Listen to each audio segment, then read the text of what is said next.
All right, everybody, welcome to BO Boys for July 1st. It's a Monday. I'm Clayton. Fuck it. We're doing it live. All right, so Clayton, you obviously are completely thrown. I'm Pat, by the way. You're completely thrown. That intro was butchered, but we're leaving it in because fuck it, it's a raw feed. That's what we Uh, said. you have a neighbor outside your window right now that has clearly thrown you, Mm-hmm. and this woman is screaming at a dog you mentioned. Your blood pressure seems high. It seems like your veins, you're about to burst through your very clean, unused bib jeans. And that's what's happening outside. That's what's Well happening washed. outside your window. Well Well washed bib washed. jeans. Well washed. Right off the line at Macy's. And that's what's happening outside. Clayton, something that might also be happening outside after these weekend results, and I think you know what I'm going to say, and it's very sad. Kevin Costner might be looking for shelter outside because we got the Horizon results. You're going to plow, you're going to go through them, and we're going to have to dissect this, but I do think there is a chance after these numbers, Kevin Costner, as feared, will be unhoused. So, Clayton, could you give us a plow for the box office weekend of Friday, June 28th? Number one, Inside Out 2 made $57.5 million, down 43%. It had no theater change. It's at $469.4 million. In its fourth weekend of release, they don't have the numbers here on the numbers. Inside Out 2 just had its third weekend of release. Third weekend of release. Here we Yeah. go. Okay, this is just totally a mess. Hold on. Let me just refresh the numbers because they don't have the number of weekends. Oh, my Lord. So this lady screaming outside your window at her dog has somehow messed up your browser that Look has at the the numbers. numbers.com on Look at it. the numbers. Go to the numbers and see I'm if you can looking at find it. the. I'm the one who just said Inside Out's in its third weekend of release. It works perfectly for me. All right. But Well, let's see if I can refresh it. It's you not know, refreshing for me. So oh let's well. see. Shall I plow? I mean, are you so What? flustered right now Just that I need plow. to Just plow? plow. Okay. Just plow. So you said Inside Out 2, number one, it made $57.5 million this weekend. It's now up to $469 million domestic in its third weekend. A Quiet Place Day One is at number two. In its opening weekend, it made $52.2 million. Number three, here it is, Horizon and American Saga Chapter 1 in its first weekend of release made $11 million. At number four, it's Bad Boys Ride or Die in its fourth weekend. It made $10.3 million. It is now up to $165.2 million domestic. Number five, here we go. You've got me to plow. And now I will say, in its first weekend of release, we have Kalki 2898 AD, which is a movie. Then it's in its first weekend, made $5.2 million. I'm seeing a total gross here of $10.8 million. I don't know what this movie is, so we're going to have to look into that. Bike Riders. Yeah, I do have to point this out because in its second weekend of release, the Bike Riders fell to number 6. It only made $3.3 million. That is a drop of 66% in its second weekend. Gained 50 theaters, but massive drop. It's now at $16.2 million total. So I plowed all the way to 6. I think that's all we need to plow to right now.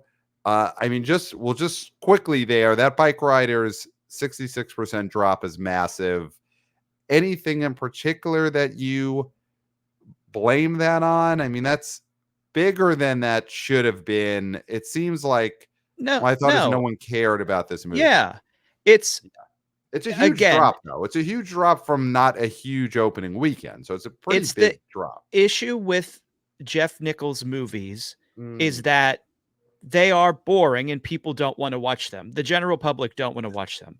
I'm in a Okay. nasty mood and I'm going to be nasty. Wow. You got Tom Hardy, you got Jodie Comer, you've got Austin Butler, Yes. and you make this boring movie. And which you have not not everybody seen. has to, but you saw it and And I thought it was fine. you thought it was fine. Yeah, But it's so it's fine. not what people want in the summer. It's not what people want. Like, it's just not No, what people want. He it's makes not what you want. movies about blue collar people that aren't for blue collar people, right? So like Okay. those movies, there's like a ceiling, and he's hit it because he had a huge star and he had Venom, Mm-hmm. and he couldn't do anything with it. And he had motorcycle gangs, which those don't necessarily make a lot of money at the box office generally, but it Right, is a right, cool aesthetic. And right. there's directors who could make that into a movie that people would want to see. Yeah. And that's the So thing with this movie, is that it's based on a flip book. It's based on a photo book. I think And that's the IP. The IP isn't necessarily what you want. That's for sure. yeah, Yeah. And I think the thing with that movie is my review is damning in that it was fine. But this was not the type of movie that people were saying you've got to go see it. And that's what a movie like this needed to be to break through. It needed to be great, and fine isn't good enough when there's no IP, when there's not a great hook, when it's set in the 60s, on and on and on. So well, huge there's drop, also but yeah. The Quiet Place Well, there movie you go. came out, Horizon came out, Bad Boys still strong. I mean, I didn't get much right this weekend, but the fact that the Bike Riders was not going to be in the top 5, I did get correct. Yes, you can hang your hat on that. So let's just talk Horizon. I mean, I know it's not number one, but to me, that's the big story of the weekend. I predicted 9, and it Mm-hmm. made 11 million. I think you predicted 18 or 19. You were I thinking No, high I'll end. be honest. I gambled like Kevin Oh, Costner gambled, and I right. went 21. I went You 21. you went 21. If I someone would have mean, said 19 to me, I would have said, "Hit me, hit yeah. me." Try to get to This that 21. This did open on the lowest end of the tracking. I predicted under the tracking, but this is about the low end. You know, the tracking was 10 to 14. It made 11. The tracking was way below what this movie needed to open to have a chance. We're looking at full on. We're looking at full on disaster territory. Am I right? I mean, is this a No, movie I that's mean, no. no? Okay, no. All right, talk me down. Well, if you're saying disaster, disaster is Crying Macho, disaster is Flying with Charlie's Angels. This was what the tracking was. The fact that it hit whatever the tracking was means it's what they thought it was. Now, is this an underachievement for this movie? Yes, obviously, with the budget. Okay, with the budget. And you're one of those guys who's like, the budget is what the budget is. But the Okay. budget is But what the here we budget go. is Let when me a speak. conglomerate, when a multinational conglomerate is putting up the money for the budget. The budget is not the budget is not the budget when it's one man putting up his houses. So That well, then that's not the budget is the budget is well, the budget. yeah, Pat, that makes the story more interesting, but the budget is what the budget is. Okay. When you say that, that's what it means, and that's what it is. It doesn't matter if it's coming from someone's pocket, or it's coming from a Saudi prince, or it's coming from Warner Brothers. It doesn't matter. The budget is what the budget is. For a movie like this, opening to this number is what you're probably going to get. All right. I thought there'd be more walk up, more Yellowstone business. That hasn't happened yet. There's a possibility that this has some legs because we saw it and we did like it. We do think it hits a certain nerve with a certain sort of person. But what I'm saying Well, is we're in the minority. an outright disaster here would be if it made $4 million, if it made $5 million. That is a disaster. This is This a is what disaster. this is not a This is a disaster. disaster. This is a disaster. The tracking, hitting the tracking doesn't mean anything when the tracking had continued to go down and down and down No, over the the months. tracking did not go down and down and down. This is a movie that at one point would have been okay, even a few months ago, should have opened to 20 million plus. I mean, the tracking settling to the low, 10 to 12 is bad, and it hit the low end of that bad tracking. And he put up the money for this. We can't not talk about the budget in the story of this movie when one person put up the budget and now will not own homes. And it's a disaster because he is currently filming the third one of these. That's what makes this a disaster. It is not a single movie. There is a sequel coming out in August that will do much worse than this. Well, here's what I want to say, and I still stick to this: is those stories are separate. The budget is what the budget is, and the fact that a guy put up his money for the budget is interesting. Yes, and he will probably be unhoused sooner rather than later. That is the interesting thing here, right? But you can't just say the budget is what the budget is anytime I bring up budget and then all of a sudden there's a different story here. Now, there's a conversation about should he have spent all that money on this, on the thing that he spent the money on. That's and a made different question. 4 of these. I mean, you can't separate that from the story of talking about this movie. It's a disaster, not because this was a single movie that is going to not do well. It's a disaster because this needed to do well to make the other ones viable. And if this movie does what it's probably going to do, which is end up making like $30 million domestic total, and then you've got a sequel coming out in August, that movie then probably opens to 5 or 6. I mean, let's be honest. The sequel's not going to do better than this, especially when the audience score is B-. You know, people didn't like this movie. We liked it. We did. So, I mean, let's talk. We did see it on Thursday, and we came out of it. And the thing I said, and you were right there with me, is this crazy son of a bitch pulled it off. Now, that was Thursday night, and that's based just on us enjoying the movie. Yeah. But people did not enjoy this movie. I mean, what are your thoughts on this low cinema score? And you would think the people who went this weekend are the ones who were going to be most in the bag for wanting to see this, and they didn't like it. So why do you think people didn't like this movie? There's a few things here because I do think that it is always hard to give people an incomplete product. Yeah. Which is what this is. And with people not having a lot of time and all of their distractions from other media, to say you have to agree to watch 4 of these is a lot to ask, let alone 2. Even if it was just 2. Yeah. And then let's see.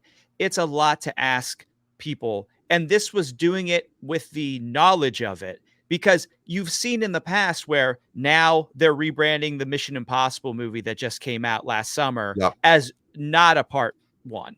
Yep. Right. So they're taking that away. That never happened. The fact that it is the Spidey cartoon was a part 1, right? That sort of didn't hurt it from getting Make Baffa Bobo, but people were sort of butthurt when they found out at the end of it. They were sort of like, that's the worst thing about this movie, is the fact that it's not a complete film. And then Dune sort of sprung that on people as well, couple years ago. Didn't keep people from going to the second one, but that's because that movie, I think, found its footing on streaming. The problem with this movie too is that there is not enough time between this one and the second one for this to find a groundswell of love on streaming or on PVOD. And I think that is going to kill this, is that this isn't like, put this out as a thing and then next summer come to the second one. Because if that was the case, this thing would be on PVOD. It would clean up on whatever streamer Kevin Costner, who owns this movie, wants to sell it to.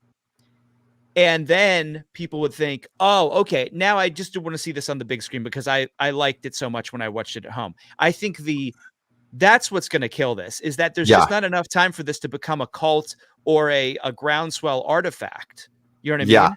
Yeah, I do understand the logic of putting them out so closely, because you don't want this audience to not go see in the theater. Then when it hits Paramount Plus or whatever it ends up on, they love it. and then they say, great, I can't wait until part 2 is back on the same streamer a year from now. You know, he wanted the theatrical event to be the theatrical event. And so he put them both out back to back. And I think you're right. There's not going to be any increasing of the audience from now to August. And And it was like you were saying, because he's also paying for the promotion of this. So yes, this saved him promotional money to be able to promote 2 movies at once, because I sent you I was walking down the street the other day and I saw this on the side of a bus stop. It which is a was bus Our stop that Man. Kevin Costner may have to be living in soon. It's possible, but that Yeah, poster had part 1, this date, part 2, the next date. It's on one poster. So that right. way he doesn't have to make new posters in August. I mean, It, this is all cost cutting. Yeah, it's a rough spot to be in when you are looking to save money on posters. You know, when that is determining your release strategy of these giant movies, let's put them out close enough that we don't have to print 2 posters or design a second digital bus stop poster. That is the type of thing that maybe should make you think, should I have done this at all? Is this a bad move? I'm looking to save money on posters. Maybe I shouldn't be paying for a movie. And God bless him, this is the story he wanted to tell. And I think we're not critics, huh?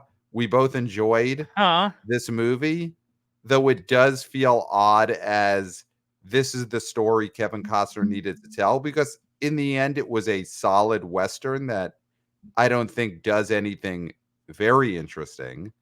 But this is the story he needed to tell. So good on him for that. But I Uh, am full on. This is a box office. We're not critics, huh? But box office. huh. This project is a disaster. It is a I disaster.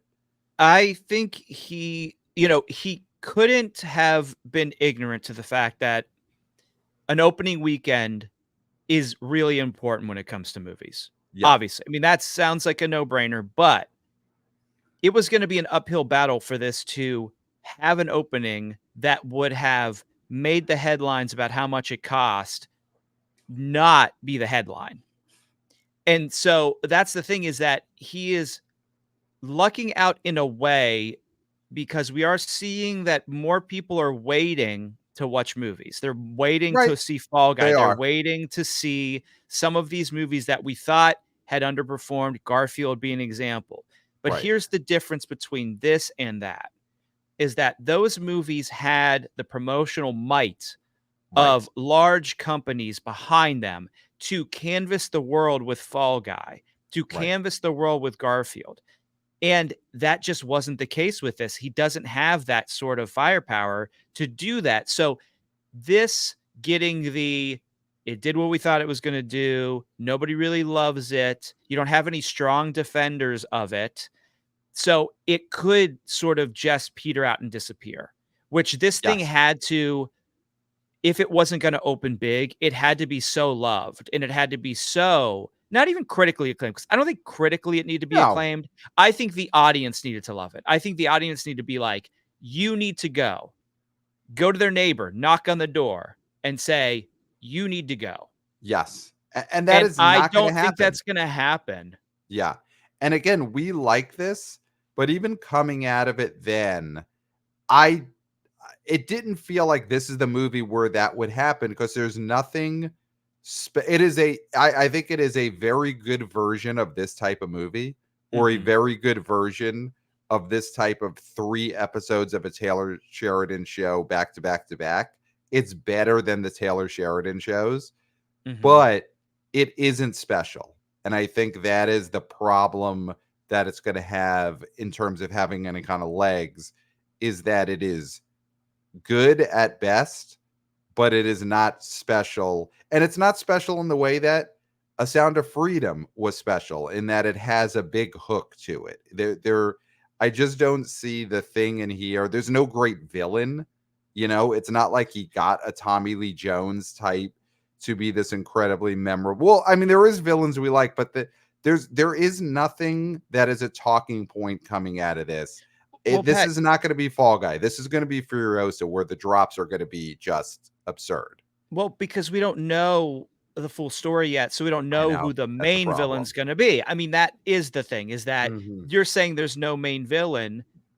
We don't know. I mean, at the end of this run, Right. there could be. Now, we're the BO boys, obviously, so we don't want Yes. to necessarily talk so much about downstream, Right.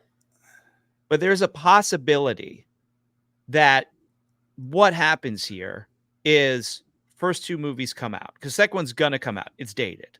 Yeah. Third one's being made. Costner owns this. He can take it wherever he wants. Is a possibility that the third part and the fourth part do wind up on a streamer or television in Oh, some capacity.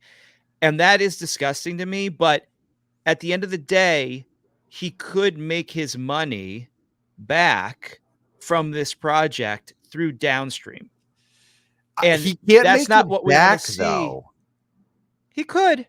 He The could. thing, I mean, the downstream value of this is largely determined by how well it does in the theater. You know, that's what creates the value, and the value is going to be very low when you look at something that was rejected by this audience. normally, unless you see when this goes on PVOD, it does record numbers. It goes on a streamer. I mean, he could sell this thing to Netflix if he wanted to. He's not married to anything that has to do with Right. Yellowstone or any of those things. So this could get a Netflix bump. Right. I mean, that's the thing, is like we don't know where this is going to go, but the him, and I understand why he wanted it in theaters, and I think he did the right thing. He did the right thing. Yeah. He did the right thing. We can Yeah. agree on that. Yes. But it's going to be very hard to make a third and fourth viable theatrically unless there's some sort of crazy miracle that happens to these movies downstream. Yeah. I can't imagine there will be a fourth. I really hope he has designed this in a way, and I know he's filming the third one, where they could wrap this up after 3, because the second one will bomb on a crazy level. The second movie in August will open to single digits opening weekend for sure. The third one, like you said, will either not be released theatrically or have a art house type theatrical release. You know, that third one is not going to be Warner Brothers, probably. That third one is going to be Neon, or it's going to be Bleecker Street. It's going to be that type of release, IFC Midnight. So you can't make a fourth one. He's got to wrap this up. He's somehow got to figure out how to wrap this series up within 9 hours. Mm-hmm. Yeah, I think. Yeah, I mean, saying it's going to be 4 movies is a That was a problem. problem. Yeah. If he would have said it's going to be 2 movies, Mm-hmm. and then at the end of the second movie, oh, there's a dangling thread. But Right. that's not what he wanted to do. He wanted to do a long, sprawling, what would end up being maybe 12 hours if they're all the same length, 12 hours. Yeah. And he wanted to do it on the biggest screen possible, and he wanted to get out of the TV ghetto, which you can't blame somebody for wanting to not be remembered as a TV star. Yeah. Yeah. I mean, get Bruce Willis, with everything he's done and all the terrible movies he was forced to do at the end Right. of his, abilities. Right. No one's going to say Bruce Willis, TV star. No one. Right. Even when he's in the worst movies with Mark Paul Gosselaar, where he's in a Croatian warehouse. Thank you. Yeah. Nobody's going to be like, that TV guy's still doing movies. They're going to say movies till the end. Right. Movies till the end. Movies till the end. But then this may be the end for Kevin Costner, depending on who he borrowed this money from. And I don't know if these neighborhood guys want their money. I don't think downstream revenues are going to save him from the neighborhood guys. And I don't think You could sell a lot of DVDs at Walmart. Maybe the fourth one comes How, out exclusively through Walmart or truck stops. I mean, there's a possibility here that it could that's still end up being technically a film and not TV. yeah. I mean, if the third movie is Mhm. released exclusively to truck stops as a Okay. truck stop DVD, do you have, and it's in 4 theaters, and Bleecker Street gets it in 4 theaters. Would you say that's still a higher calling than television? Truck Yeah. stop DVD, truck stop end caps, DVDs. That's higher than television.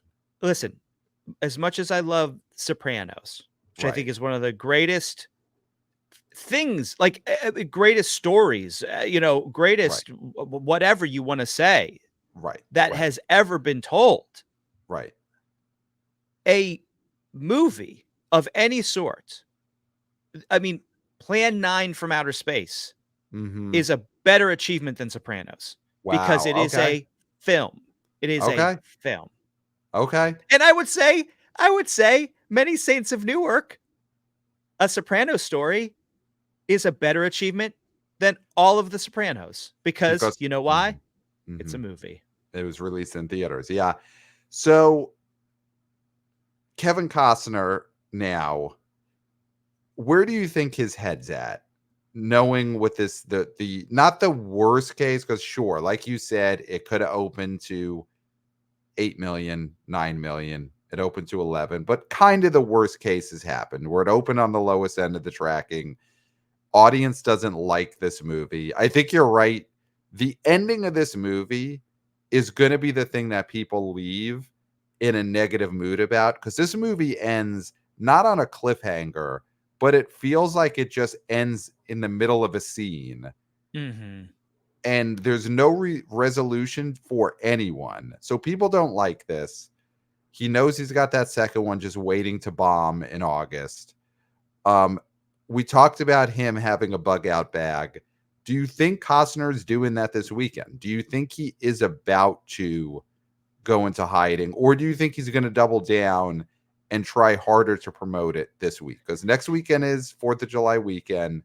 Do you think he thinks there's still a chance? Yeah. I mean, I've said this previously, and I said this about The Rock. Mm-hmm. The same thing that takes you to the top is the same thing that kills you on the way Mm-hmm. down. Mm-hmm. And that is hubris, and that is confidence, and that is the unwavering belief in yourself Right. that you are correct in all of your decisions. And there's nothing inside me, knowing what I know about Kevin Costner, just from his Mm-hmm. interviews, just from what I've seen and what he has practiced in his life. Mm-hmm. There's no shred of doubt in his mind that he can make this still work. Wow. Now, is he maybe, like all humans get, a little less happy than he would be if this thing opened to 30 or Right. 40? Of course, of course. Mm-hmm. But that's not going to end his determination to make this into a capstone of his career and his Okay. legacy.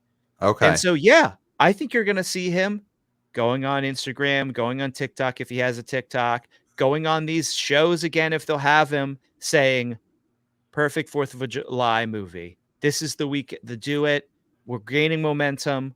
It's happening. I think if he can rally people and this thing does not, the big thing will be if this thing drops in the 50s or the Right. 60s, it's over.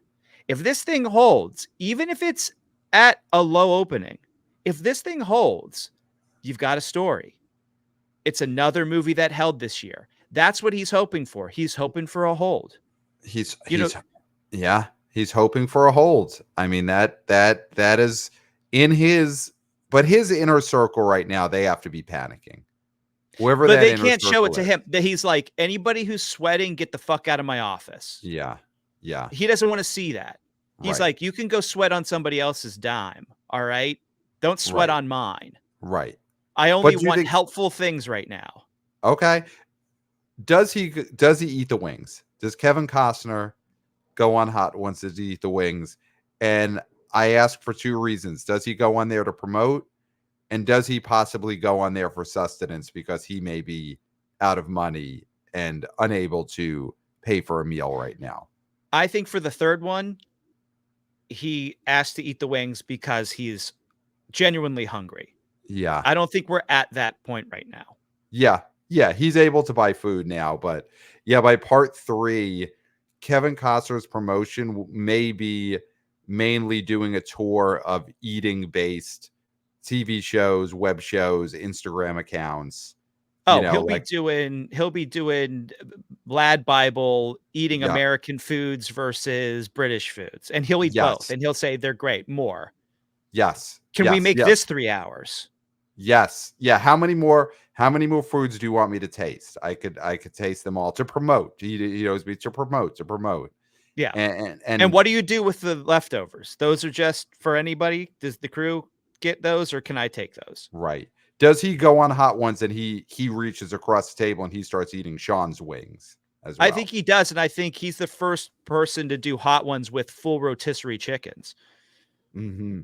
Yeah, he'll And he he'll takes a ask. bite of each one, and then he's like, "Can you wrap these up for me?"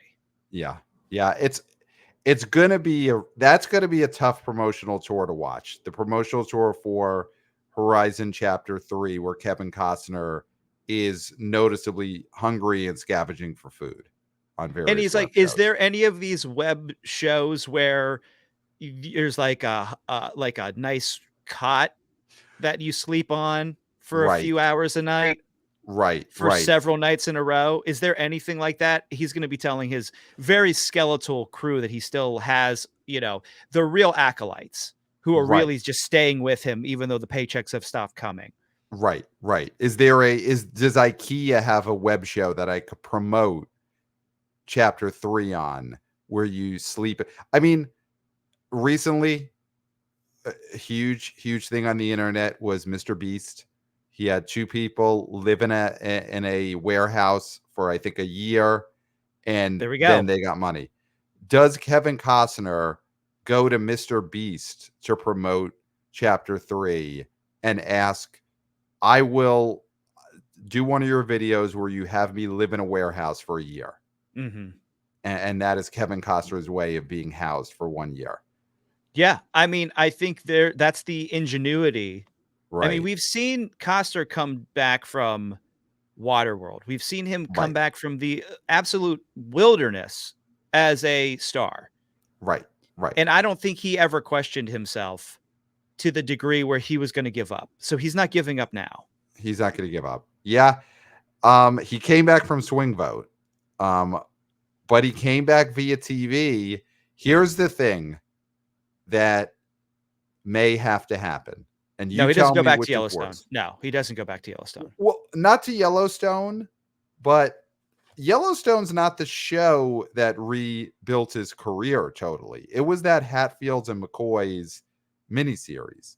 So he went there, TV show rebuilt him, went to Yellowstone, took him to another level. Does Kevin Costner, when faced with the choice of being, broke, unhoused, or having to live in a Mr. Beast warehouse on camera 24/7, those are his choices, or does he go for option 3, which is to return to television on a new series? Which of those do you think Kevin Costner would most be able to live with after he loses all his Horizon money? Mr. Beast. Yeah, I agree. Mr. Yeah, Beast. yeah. So being on webcams 24/7. I mean, I don't watch a lot of Mr. Beast. I don't know if he does toilet cams, but that's always a possibility. I mean, he's popular enough to do. I mean, there's no way you get 72 million views or 100 million views on all your videos if there's no toilet cams involved. Yeah, yeah. So Costner may have to agree to Mr. Beast living and toilet cams, rather than go back to television. Because it's still promotion for his films. It is not Right, him doing the internet. It is right, him promoting his films. right, That right, I mean, here's the right. thing is that if it's really this bad, he gets Mr. Beast on the phone now Mm-hmm. and he's saying, "Listen, Give me I'll live there while I make the third movie, and I'll live there while I make the fourth movie. And you can do whatever you need. I just, listen, roof over my head, whatever. And Right. I think that's the play right now is you just go for Mr. Beast immediately, Yeah. because then you're going to get all these people watching him making this movie. And Right. there's going to be Right. some interest from, God, the almost, I don't know, hundreds and hundreds of millions of people who watch Mr. Beast. There's Right. got to be a percentage of those that are going to be so interested to see the movie, this old guy who's living in this warehouse and getting marching bands coming through to wake him up, Right. and all other funny pranks. They're Right. going to want to know what this old guy's up to. Right. Right. Yeah, those are good options. I think we have come up with some good options for Kevin Costner. And I just hope he's surrounded with a smart enough team of advisors that they're listening to the BO Boys now and that they are strongly considering those options. Mm-hmm. So we'll see. We'll see. I think this is going to crater. But for sure next weekend is going to be very telling. And I mean, do you think there's any chance that the patriotism of the weekend does up this, or because I'm calling crater, but do you think it could have a hold where it only drops, say, 40%? Do you think that's possible? It is the most patriotic of anything out there at the moment. And there is a hunger for that. It's Mm-hmm. just, I feel like if the older people don't come out this weekend, they're probably not coming. Yeah. Yeah. And so that's the thing, is that this weekend is going to be telling, because there's going to be so much time for some of these people to see a movie. It's that 5-day weekend. If they can't find a day within those 5 days to see this movie, they just don't want to see it. So that is Yeah. going to be telling. Yeah. So the number one movie this weekend was A Quiet Place, day one. Nope. And I'm sorry. No, it wasn't. That's right. Nope. My God. Of course. It's the movie that is just now at this point so steady and dominating that you almost forget about it because it's so dominant. Inside Out 2 was number one. And that made $57 million. I don't know how much more there is to say about this other than it's a juggernaut that is officially going on an all-time run. Do you think it's going to end up making more than Barbie worldwide? Is this going to be bigger than Barbie, which is such an incredible thing to think? Well, I saw a chart where it's really neck and neck with what Barbie was making at the same moment. Yeah. Yeah. I mean, I think it could. It could. I think the thing that Barbie also had going for is it opened the end of July, and that and Oppenheimer were really the last huge movies of last summer, and they really just ate in August. Like there was nothing else.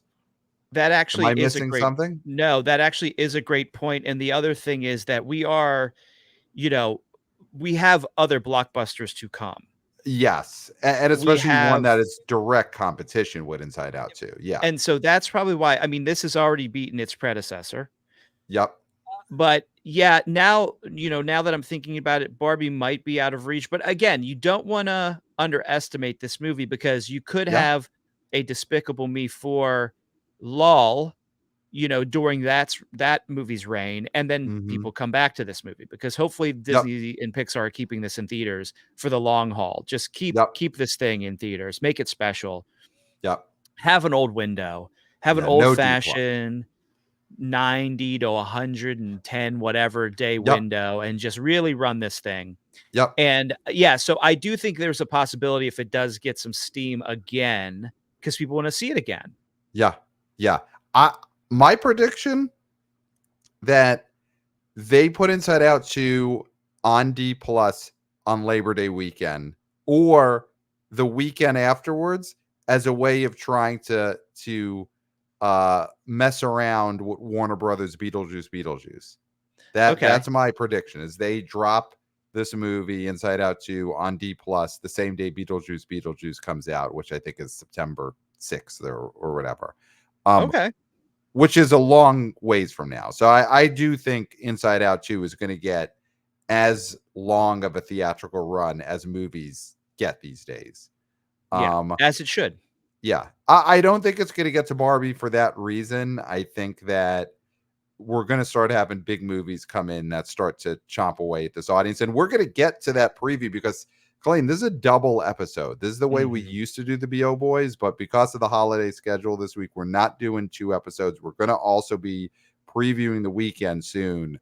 So let's put a bow on recapping this past weekend. Let's talk about Quiet Place, Day One, the prequel, biggest opening weekend of this series. It did it. Mhm. It did it. It opened to 52.2. I called 51, so I pretty much nailed this one. Yeah, I went Um, high on this. I went 60 on it, yep. but this is still a great haul for this. I Mm-hmm. think, we also, I mean, we were so hyped about Horizon, Yep. which was a 3-hour movie, Yep. that we went directly from that movie to catching a 10:30 p.m. Quiet Place Day One Mm-hmm. because the Mm-hmm. timing, the gods just made it so Yeah. that Yeah. we had 1 minute to think, do we want to buy these tickets? And we did. And Yep. it was Yep. a hour and 40 minutes. And we thought we can do, if we did 3 hours without taking our hardtack with us to gnaw on, we Mm-hmm. could do this. And Yeah. we did. We And did I'll it. say again, not critics, Huh? this movie was fine. And it Yeah. does exactly what it needs to do to be a Quiet Place movie. Yes. And Yeah. it doesn't seem like a drop in quality and it doesn't seem like I'm not necessarily missing any of the characters from the previous 2 films.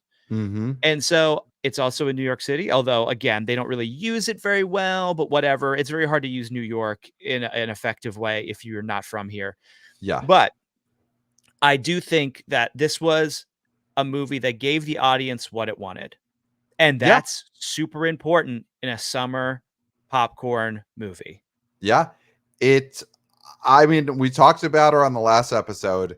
I do think this is a big win for Lupita Nyong'o because again, this is a type of play that has failed and has failed recently where you do a prequel to a series and you're totally changing the cast. Mhm. And the audience has rejected Anya Taylor-Joy as the lead of Furiosa. It is what it is, what it is. And she's been good and stuff, and the menu did well, but that's a situation where people did not want to see her as the star instead of Charlize Theron or, Mel Gibson and Tom Hardy and the other stars of that series.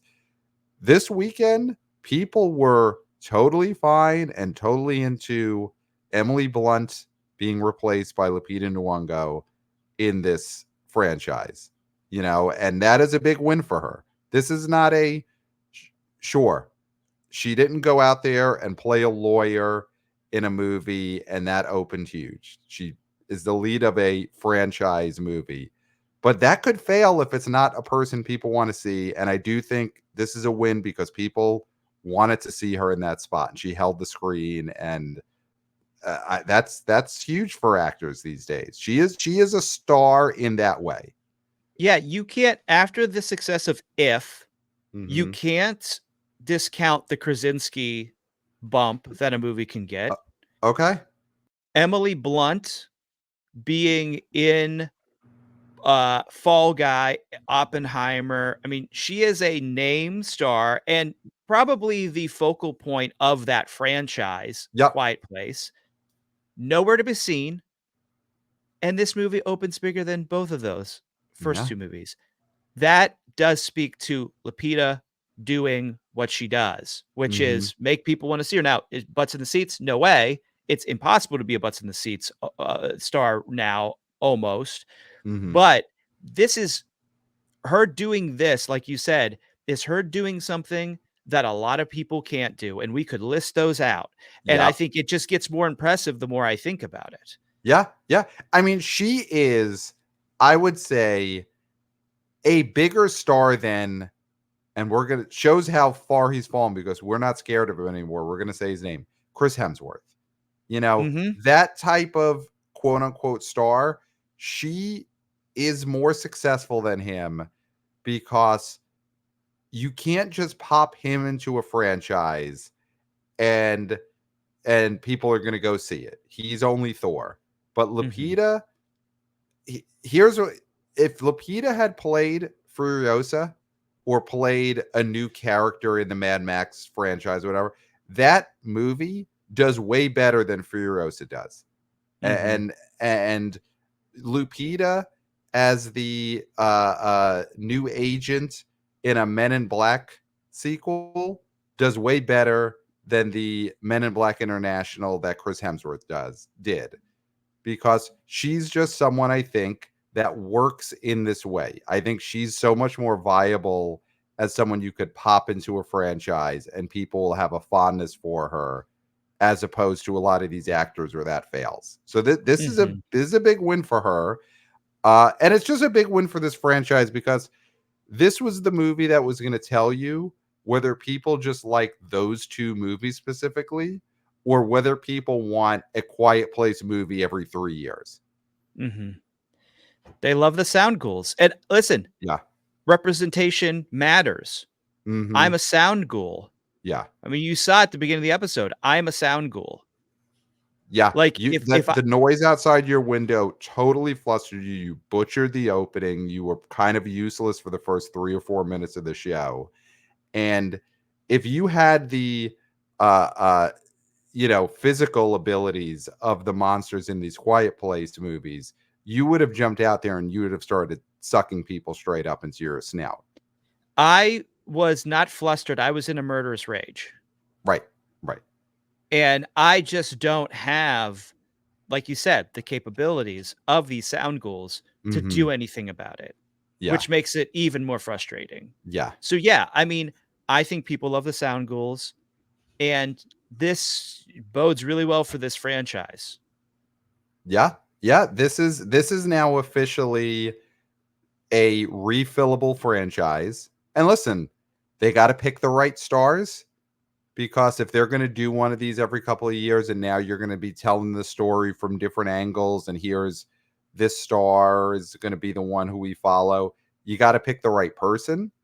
But it's clearly a an IP that people want to see again.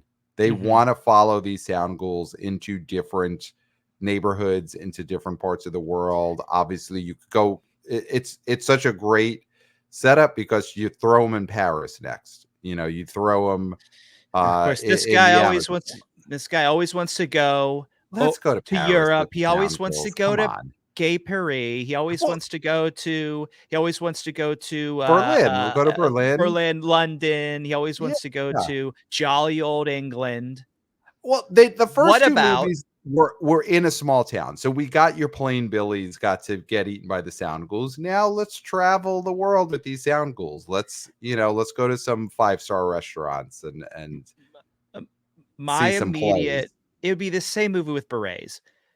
My pitch here, and we don't pitch movies, huh? Is what was happening in the White House when this was happening. You got to have the sound ghouls attack the White House because there's so many popular movies where the president is fighting terrorists. Why don't you have a president fighting a sound ghoul? I would disagree right now. I don't think there is going to be fondness in the general public for seeing a president hero. I mean, you could do the angle of, oh, I can't wait to see these sound ghouls rip the president apart. But I don't think, and we've seen this with, White House Down. Obviously, the Has Fallen movies did well on a certain level, but Air Force One was a big hit back in the 90s. that's a long time ago. And I think that is a very different time in the movie going public's desire to see a hero president. And I think that you would just put out a movie where whoever goes are just rooting for the sound ghouls, and that you got to have a heroic figure. I mean, I'm surprised that you're on here arguing for a politician protagonist in a big budget movie. That doesn't seem like the thing that a man in overalls would do. Well, I famously have no time for politics, but I But will say that I do still think, like the New York pitch, you'd have half of the country rooting and you'd have half the country rooting against. And I think that's important here. There was a lot of people who went to see this movie, A Quiet Place, and I said previously on the preview that they just want to see New Yorkers getting killed. mm-hmm, mm-hmm. And that probably bumped this up. People want to see that happening to politicians. Yeah, I don't know. I don't think you're going to set this in the Capitol, so then it's going to be Congress people running around being chased by the sound ghouls, and I think you want to stick with just more relatable characters.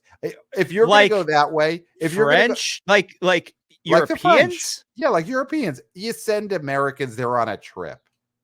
Say you've got this, I don't know, this handsome genius movie podcaster goes on a trip with his wife to Paris. You start the movie, great, throwing this out there, great cold open scene is he gets recognized on the streets of Paris. A Parisian on a bicycle comes up to our protagonist, played by, Timothy Chalamet or Austin Butler or whoever, and Fitting then casting. and recognizes him. I love your podcast. And then the sound ghouls come down, and you've got that. Just throwing that out there. That's a way you could set this in Paris, as you have an American who goes out there. Pat, what's a better film? National Lampoon's Vacation or National Lampoon's European Vacation? I mean, I don't care for either one of them. It's Christmas Vacation. So, and it's not a great series, let's be honest. See, evading the question expertly. Eventually this series is going to go to those places that are more sci-fi channel original type premises. Eventually we'll have A Quiet Place that happens in Hollywood. A movie set is invaded by the sound ghouls. We'll get there. I do think right now they're on a good formula of telling fairly grounded stories with relatable everyday people. And I think you just keep figuring out ways to do that until, yes, eventually the sound ghouls are at a rock concert or something. Mm-hmm. But listen, I think it's clear every 3 years, get A Quiet Place movie out there. The director of this movie was the director of Pig. Is it Michael Sarnowski, I think is his name? And this is a huge win for that director, because he did the one for them and it was a huge hit. So that's a big win there. Let's get into, are you ready to talk about what's coming out this weekend? Yeah. All right. So the big one is Minions. Well, actually, the big one is Despicable Me 4. It is, Mm-hmm. it sometimes it gets hard to remember what is a Minions movie and what is a Despicable Me movie. Remind me, Clayton, have you ever seen any Minions or Despicable Me film? The only thing I've ever seen Mm-hmm. is trailers and TV commercials. I've never seen a full scene Right. in the theater of the Minions doing their Minion thing. Right. Here's who we should have on soon, maybe on the recap episode, to talk about these Minions. One of the people who's going to guest on our New York live show of the BO Boys on October 22nd. Tickets are on sale now. Buy your tickets. We have the great Tony Zaret is going to be on that live show. And he is a filmmaker and gives talks at various live venues. And he works very heavily in Minions memes. That is something he has become an expert at. And I would say that is it. Would you say that's probably the thing that you have most taken in terms of Minions content? Are these meme videos made by our friend and guest Tony Zarrett? Oh yeah, probably. I mean, yes, that is where I've seen the Minions, the parodied or the satire Yeah, of the Minions I've yeah, seen through his videos. yeah, yeah. He is the creator of the Munions. That is a big part of his world of the Minions. So we do have to talk to him on air about that. Um, but this Minions franchise, this Despicable Me franchise, do you feel in the ether that it's on any kind of upswing or downswing right now? Well, we see in the money for these movies, if you add the Minions and Despicable Me movies in the same lineage, which they Yeah, they are, are. Yeah, they're on a upward trajectory. I mean, the yeah. last Minions movie was gigantic. The marketing for this that I've been privy to at the theater and sometimes interstitially while I'm watching YouTube videos is very Minions focused. Mhm, So I mhm. don't think it's gonna keep any kid away that this isn't a Minions movie. They know the filmmakers know what they're doing. They know who the stars are. Sorry, Steve Carell. Right. I enjoy you, but I don't think I the don't. kids are there to see your character. They're there to see Minions, and they're focusing on that with the trailer, and I'm sure with the storytelling. So I don't see this being any sort of downswing for this. No, I don't either. So the gimmick that we could glean from the trailer, the gimmick of this Despicable Me 4 is that the minions get superpowers. So is that a value add to this, do you think? Or is that an issue because superheroes are on the wane? You know, they it's a thing that eventually an animated franchise is going to do. It's going to give their characters superpowers, and you had to do that with the minions, and so that's where we're at. Um, if this happened a few years ago, I think that would have been a giant plus. I don't know if making the minions superheroes is a huge help in 2024. Yeah, we saw in Secret Life of Pets, they did this, I believe, with the rabbit character Okay, i- in the second one. And then there in the was the second one, DC Super League of Pets Super Pets. two But those summers are ago. those are Yeah, already existing characters. The Super Pets were already right. existing characters. They weren't like created for this movie. Right, But right. we also saw the what was the Paw Patrol? That Yes, Paw Patrol movie gave them powers. gave them superpowers. Yeah. Yeah. And It that yeah. movie didn't was not a breakout sequel. It did fine, Mhm. but it didn't break out. That's the one thing that worries me. Will this be a not my minions situation? Oh, Will okay. kids who think that superheroes are lame, who saw those photos behind the scenes on set of the new Superman movie and laughed Mm. Okay. and cackled the way only a little kid can laugh at you, that just tears right through your soul, because they don't give two hoots. Right. They will look at you and they will say the worst thing, and then they will laugh their evil laugh. And that's what they did when they saw those Superman photos. Okay. And so that's what you're dealing with here. And so I think that is that going to hurt it? It's too strong of an IP, but it could be a problem for the ones going forward. Mhm.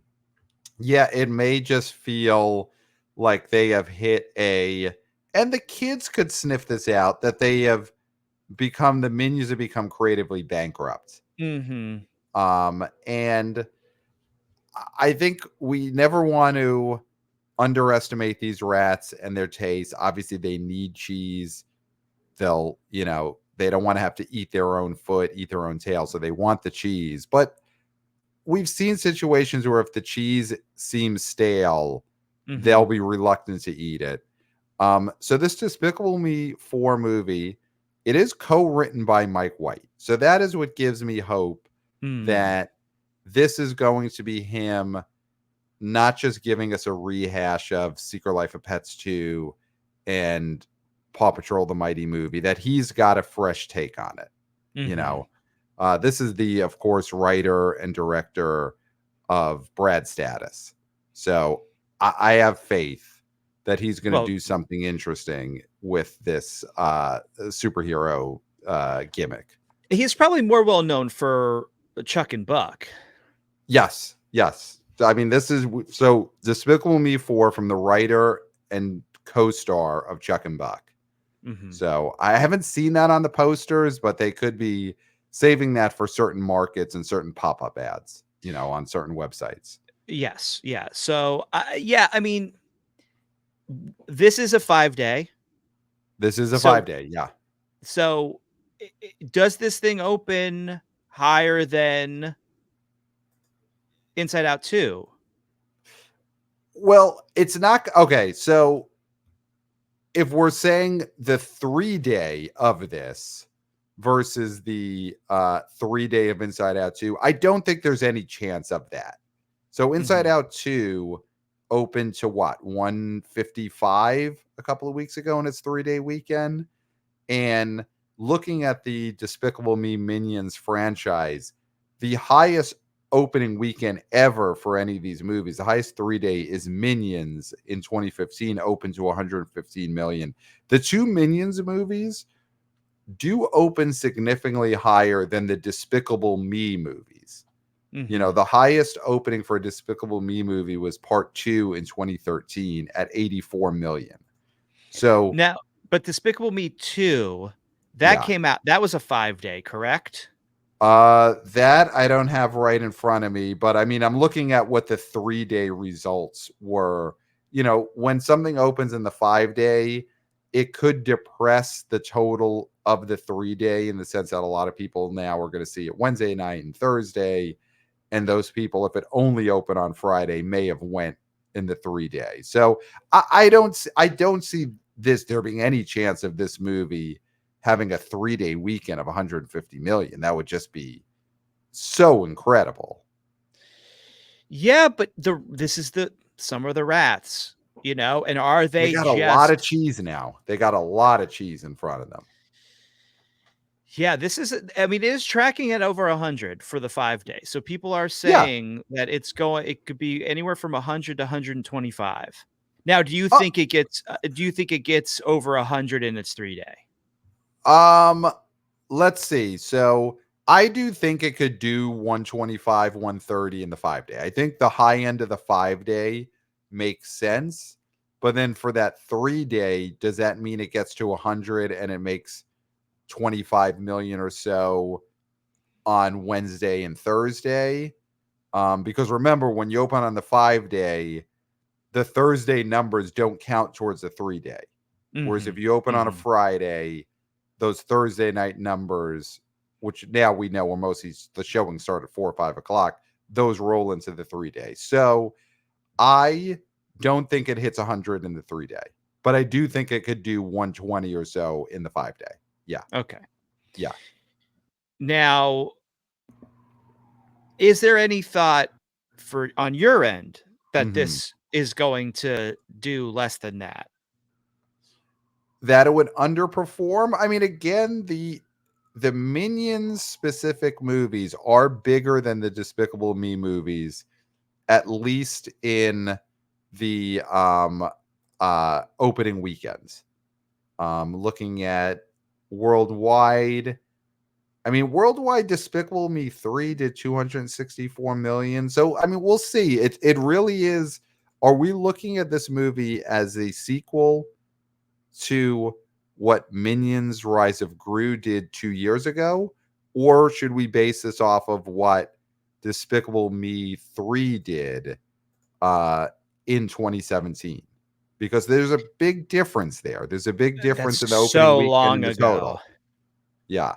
That's so long ago. I think you play off of the Minions Rise of Gru. That's my thought. Well, I'm saying, do we think though that's what we should be looking at in terms of money? You know, I think so. Yes. Play that way. We do. Okay. I think so. I Do you think think so. that I the think you will Minions get that. advertising in this is strong enough that people just are at this point thinking this is a Minions movie? I mean, I have a Fire Stick, and when I go to my homepage, one of the images I see is a Minion, and it says Despicable Me 4. Doesn't have Gru anywhere to be seen. Okay.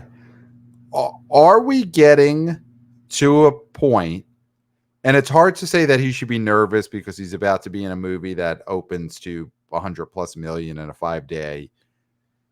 Steve Carell, how secure is he and Gru in this franchise? Because the Minions movies are huge. Gru's in them. That's the thing. Gru's in all these movies are kind of the same because Gru's Yeah. in all the movies. Um, but I do wonder at what point do they start to look to just, hey, maybe we could just cut Gru out of this, put the Minions. It's time for the Minions to be with a new villain, and we drop Carell and we drop Gru. So as a cost saving, Yeah, because he probably costs a lot to voice right, that character. right.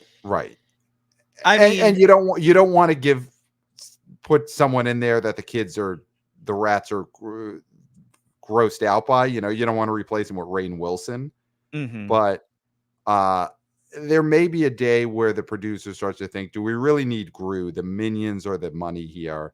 And the Minions are just doing goop goop bleep blop, you know, like you could get anyone to do those sounds. I mean, that's I don't personally think so at this point Okay. because I mean, why trade horses mid stream, as they say? Mm-hmm. Mm-hmm. And he shows up, from what I know, he shows Right. up on time at the recording studio. He might not be wearing a suit, but he certainly is fully clothed from what I hear. Mm-hmm. So that sort of thing, you wanna Unstained keep jogging pants at the least. don't know that for sure, but you wanna keep the wheels greased, and so finding approval, all these for a new Gru or a new character to replace Gru doesn't seem worthwhile. Yeah, yeah. Now, if this movie underperforms, then you could see that, them being like, "Is Gru the problem?" Is Gru Because the the minions ain't problem? the Right. problem. Right. That Yeah. if this Yeah. continues to be successful, there's no changes. Right. That's true. That's true. It's when it starts going down, the first person that gets pointed to is Gru. Yes, I agree because the Minions will always be, and this is what I know I have seen the last movie. I did see Minions Rise of Gru. The Minions always follow a villain. And at some point in this narrative, you just change the villain that the Minions are with and you cut Gru out. So that, yeah, but you're right. That won't happen until one of these movies underperforms, or Mhm. maybe probably two of these underperform. Yeah. Um, but yeah, this is going to be gigantic. And, you know, we've read emails, great points people have made of so many rats and their guardians are seeing this trailer for Despicable Me 4 because of how many people are going to see Inside Out 2 the last 3 weeks. Mhm. So the awareness for this is that much bigger. Um, do you think Inside Out 2 in any way has created more awareness for Ty West's MaXXXine, which also opens this weekend? That opens on a Friday. It Mhm. is the third movie in this trilogy. Started with X, Pearl the prequel. Now we got MaXXXine, Mia Goth. Um, do you think that movie's awareness is up because of anything that's come out in the last month? Maybe Bad Boys Ride or Die. Maybe that trailer has played a lot in front of that movie. Mm. Um, but yeah, where do you think of the awareness for MaXXXine and the buzz for it? Well, of the 3 films, so Mm-hmm. X opened to 4.2, Pearl opened to 3.1. Okay. Pearl obviously was gonna be the hardest sell of all of them. Yes. It's my favorite and will probably remain my favorite because I'm just a Pearl fan in general. Yeah. And I know they did a little in this trailer. There's a little Pearl cameo, but I feel like that is not real. And I think it Mhm. is maybe a delusion by the lead character. So we're not going to get our fill of Pearl in that movie. Mhm.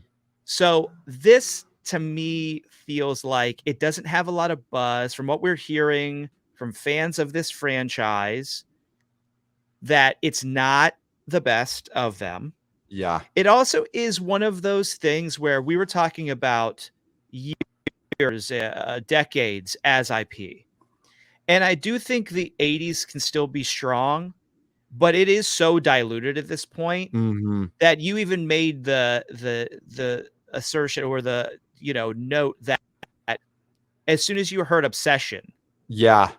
by Animotion, it's so definitively this is in the 80s that it's almost a parody.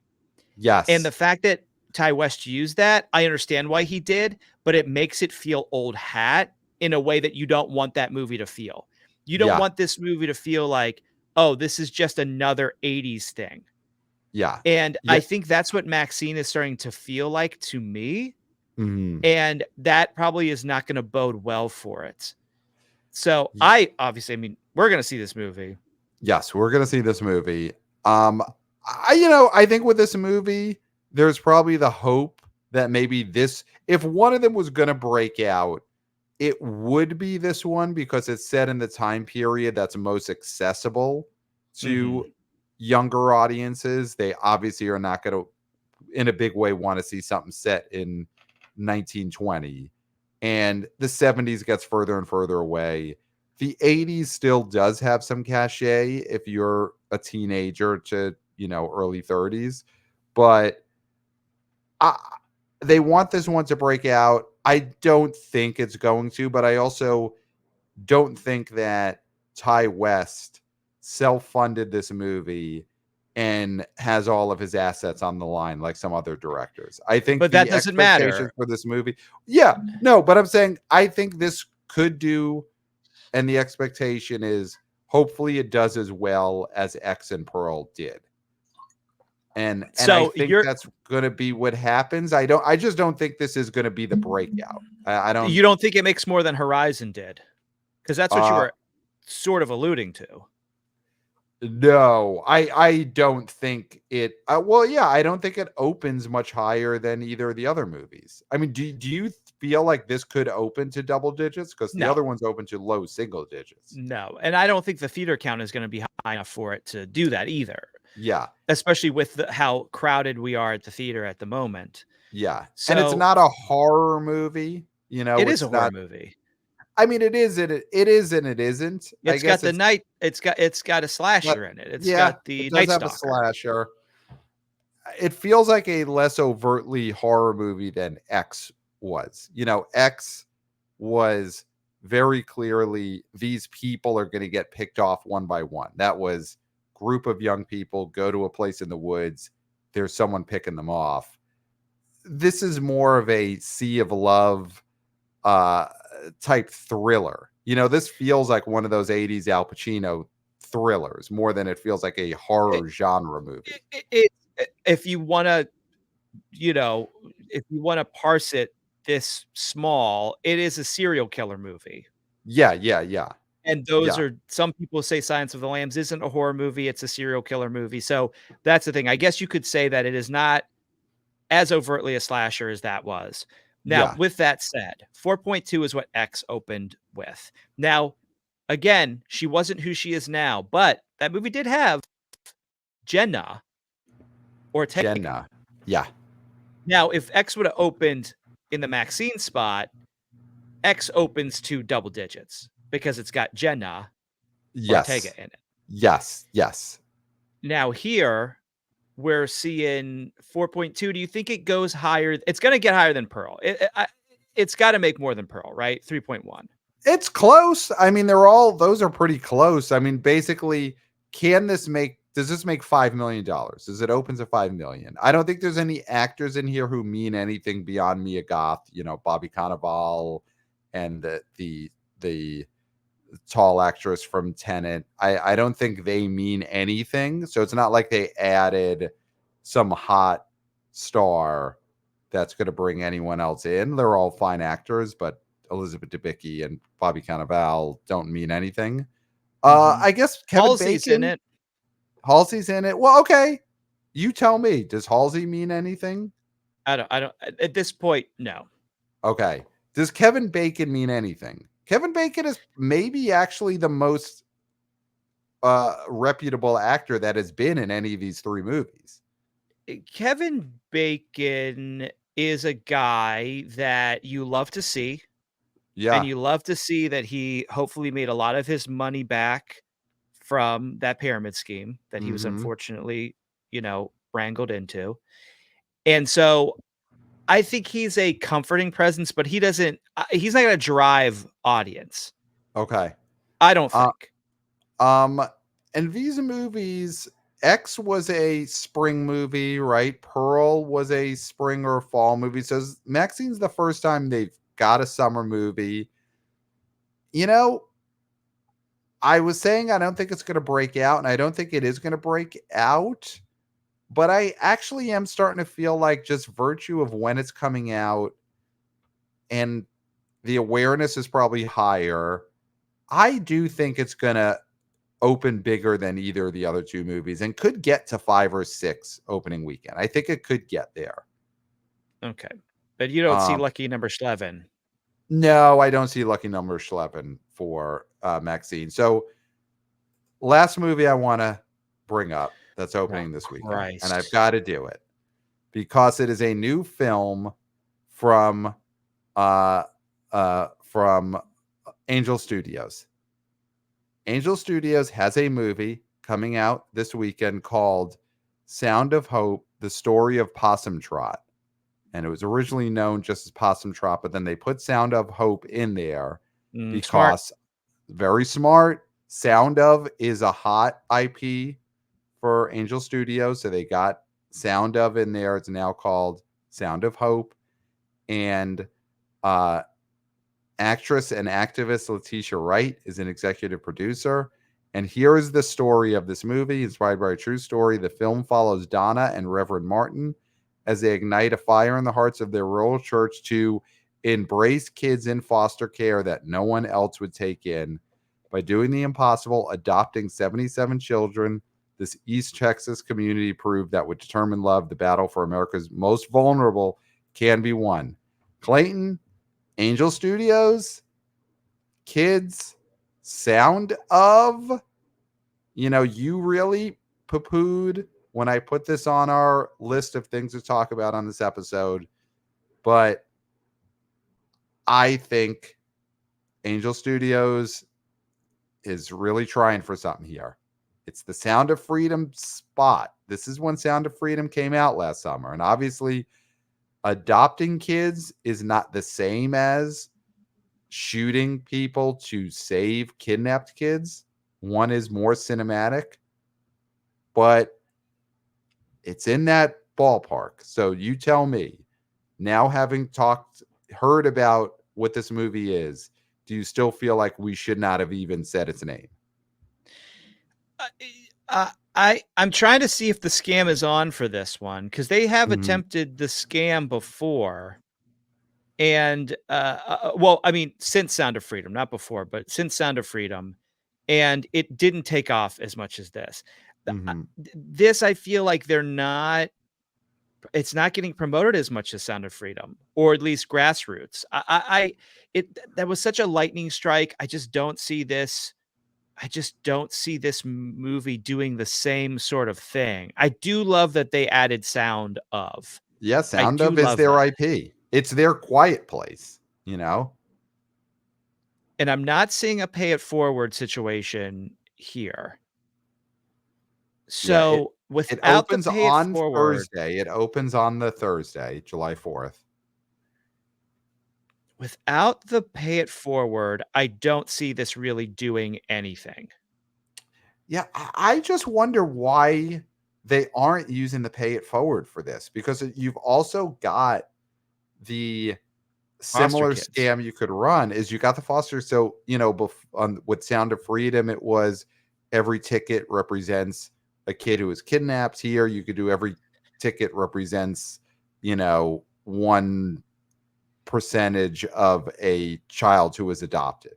Okay, so It's right there. here's here's what they don't want to do, and you got Mhm. into this here, is I don't think they want to equivocate a child that has been stolen, kidnapped, and possibly put into slavery and equivocate that with adopted kids or foster kids, right? You don't want to equivocate that because there's nothing wrong with being adopted or being a foster kid. There's nothing wrong with that. That is Right, not a right. it is can be in some instances an unfortunate circumstance to be in because you want to find a home. Listen, our man Kevin Costner could be in that same predicament at a way Right. older age than these youngins. So there's Yep. nothing to be ashamed about. I think that's the thing is if you say this is for every kid who's in foster care, you're equivocating foster care with child slavery, Right, which you right. don't want to do. You don't wanna do So that. Yeah. you would have to find another way to run the scam, and it's just not as clean. Because we can all agree that it's terrible, for child trafficking, whatever, for whatever degree it's happening, is not a great thing. The foster care system could be broken and not the best place, but there needs to be a place for kids to be able to stay if something happens to their loved ones or their guardians or their parents. You know what I mean? So Yeah. that's why you can't run this scam. Yeah, well, I'm going deeper into the Angel Studios website, Be and careful. Be I careful. am seeing when you go a little deeper, Don't go so deep. there then become links that say foster or adopt, engage my church, Sound of Hope movie, buy tickets. So they I don't know. It's they may be trying something different than the pay it forward plan, but they very clearly are looking to get people on the site, and you could either buy a ticket or you could adopt a child or you could do both. So they got At the something same cooking time, here. They got something cooking. Yeah. Do them both. They're both one click away. if adoption comes with tickets, Right. that could be something. That could be something. Yeah. Now, are we thinking this mobilizes the church buses because of all the things we were wrong about this year, Mm-hmm. next to Snivil War, Mm-hmm. our second biggest blunder Mm-hmm. was not another church movie. Yes. Yeah. I But think but yeah. that was making fun of church movies, and this is clearly earnestly a church movie. This is Mhm. engage your church, adopt a child, buy a ticket.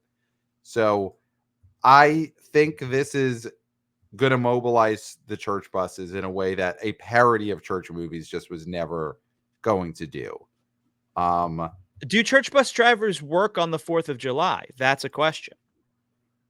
They're gonna get they're Oh gonna yeah. get pay. They should get holiday pay. So I'm looking at the Angel Studios on the numbers. Obviously, Sound of Freedom was their biggest movie. Then big drops to number 2 is Cabrini, 19 million total. Then stuff like The Shift, His Only Son, After Death. I mean, is this a movie that we think cracks into their biggest opening weekend after, say, Cabrini? What did I do Cabrini think that's open to? possible. I do think that's possible. What did I Cabrini open to? Cabrini 9? 9? opened to $7.1 million. Okay. And we're seeing every weekend there's stuff that comes out that you kind of don't realize what it was, and it's this made 6 million, this made 7 million.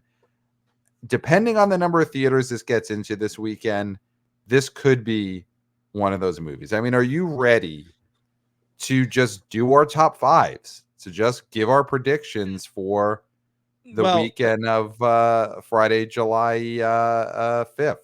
I will in a moment because Possum Trot is not going to be in my top 5. Spoiler warning.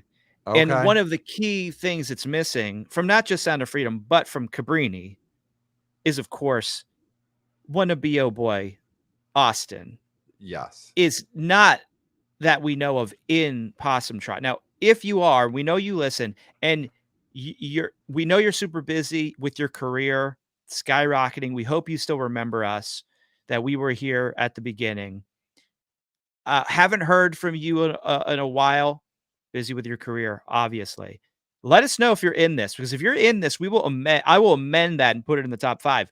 But if I am not hearing from Austin that he is in this film, I cannot put it in my top 5. So I just wanted to give a shout out to our wanna be oh boy, OG Austin, Yeah. Yeah. All right. actor, great man Yep. Slapped Straight, of course, is streaming on on Tubi. Tubi. Watch it there. And of course, he was in Cabrini. Let's get into it. Let's get into our top 5s. Let's do it already. So, would you like to go first or second, Clayton, on your top 5 predictions? I'll go second. Are we doing are we doing 5 days? Let's do 3-day predictions, but for Despicable Me 4, let's also give what our 5-day prediction is. Okay. Obviously, the rankings will only be based on the 3-day. Mhm. You go first. All right. So number 1's going to be Minions, and I think it opens to Despicable Me. Despicable Me 4 opens number 1. I think it does 125 in the 5-day, but it's 3-day. I'm going to say 98. I think it Okay. doesn't get to 100 in the 3-day. So that's number 1. Number 2 is going to be this is interesting. I think number 2 is going to be Quiet Place Day 1 jumps over Inside Out 2. I think the Despicable Me Minions crowd does take a little bit out of Inside Out 2. So number 1's Quiet Place. Number 3 is Inside Out 2. Then number 4 is going to be Bad Boys Ride or Die. And then number 5 will be Sound of Hope, the story of Possum Trot. Will be ahead of and then number 6 is going to be Kalki 2898 AD, and then number 7 will be Horizon. Where's MaXXXine? Oh my God. Okay, good call there. So all your listen, let me just call this out. Yeah. You just did that to bury Horizon. You did it to bury Horizon. I did it to bury Horizon. So number 5. I don't appreciate that, and the audience doesn't appreciate it. So number 1, Despicable Me. Number 2, Quiet Place. Number 3, Inside Out. Number 4, Bad Boys. Number 5 is MaXXXine. Number 6 is Kalki. I think MaXXXine gets to 6. I think it gets to 6. You don't even know if Kalki's out this weekend. It could be limited run. Then it's going to be Kalki, and then it's going to be Horizon. So yeah, that's. Yeah. Oh my God! Wait. Sorry, I screwed up again. Yeah, you did. Here we go. Okay, again, here it is for the last time. This is my top 5. Just so is many. Is there someone outside your window? What's going on? Number 1 is Despicable Me 4. Number 2 is number 2 is A Quiet Place Day 1. Number 3 is Inside Out 2. Number 4 is Sound of Hope, the story of Possum Trot. So number 4 is Bad Boys. Number 5 is Sound of Hope, Possum Trot. Number 6 is MaXXXine, making 6. Number 7 is going to be Kalki. Number 8 is Horizon. So there we go. I hope it was worth it. It was worth it. Number 8 is Horizon. Yeah. Maybe for you, but not for the audience. That was terrible radio. Yeah. Number 1, Despicable Me 4 Slam Doink. Slam doink of all slam doinks. Yeah, doink of the week. Doink of the week. I think it makes 101 in the 3-day and then 135 5-day. Love it. Number 2, I also agree. Quiet Place, day 1, Leap Over Inside Out 2. Not to diminish Inside Out 2, but the initial rush of rats to see their minions is going to take away from Inside Out, but Inside Out will rebound. I believe that to be so. So I do think it's going to be A Quiet Place, day 1, Inside Out 2, number 3. Number 4, I do think is going to be